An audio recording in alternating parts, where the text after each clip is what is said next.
जय श्री कृष्ण। आज हम सभी कार्तिक मास महात्म्य के 16वें अध्याय की कथा श्रवण करेंगे। तो आइए आप सभी अपना ध्यान ठाकुर जी के श्री चरणों में केंद्रित करें और इस पावन कथा का आनंद लें।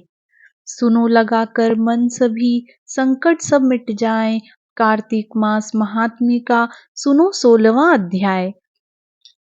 राजा पृथु ने कहा, हे नारद जी, ये तो आपने भगवान शिव की बड़ी विचित्र कथा सुनाई है।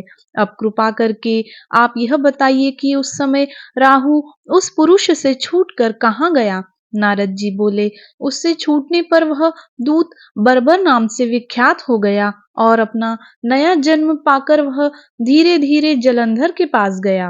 वहां जाकर उसने शंकर की सब चेष्टा कही। उसे सुनकर दैत्यराज ने सब दैत्यों को सेना द्वारा आज्ञा दी। कालनेमी और शुंभ निशुंभ आदि सभी महाबली दैत्य तैयार होने लगे।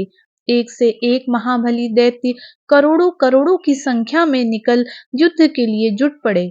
महाप्रतापी सिंधु पुत्र शिवजी से युद्ध करने के लिए निकल पड़ा। आकाश में मेघ छा गए और बहुत अपशकुन होने लगे। शुक्राचार्य और कटे सिर वाला राहु सामने आ गए। उसी समय जलंधर का मुकुट खिसक गया, परंतु वह नहीं रुका।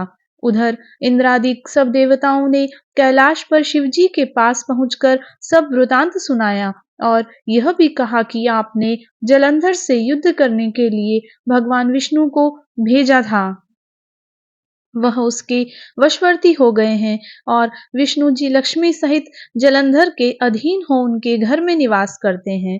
अब देवताओं को भी वहीं रहना पड़ता है। अब वह बलि सागर पुत्र आपसे युद्ध करने आ रहा है, अतएव आप उसे मारकर हम सबकी रक्षा कीजिए। यह सुनकर शंकर जी ने विष्णु जी को बुलाकर पूछा, हे ऋषिकेश, युद्ध में आपने जलंधर का संहार क्यों नहीं किया और बैकुंठ छोड़ आप उसके घर में कैसे चले गए।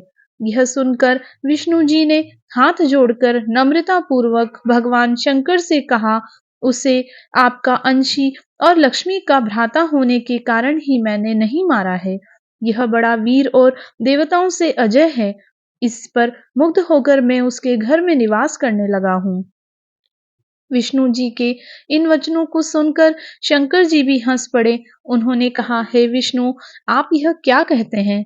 मैं उस दैत्य जलंधर को अवश्य मारूंगा। अब आप सभी देवता जलंधर को मेरे द्वारा ही मारा गया जान अपने अपने स्थान को जाइए। जब शंकर जी ने ऐसा कहा तो सब देवता संदेह रहित होकर अपने स्थान को चले गए।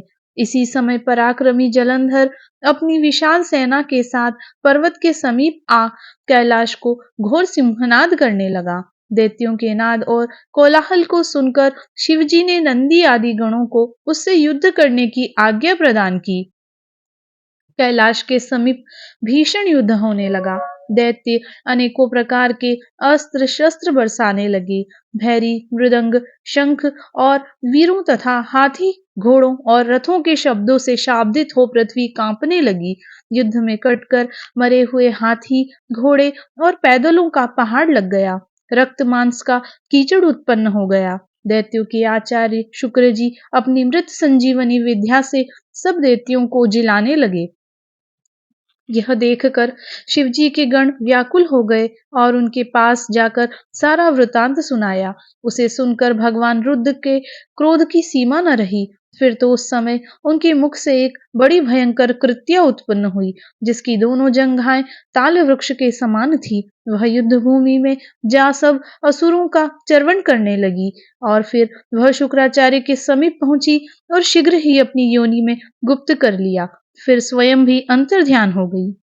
शुक्राचार्य के गुप्त हो जाने से दैत्यों का मुख मलिन पड़ गया और वे युद्ध भूमि को छोड़ भागे। इस पर शुंभ निशुंभ और कालनेमी आदि सेनापतियों ने अपने भागते हुए वीरों को रोका।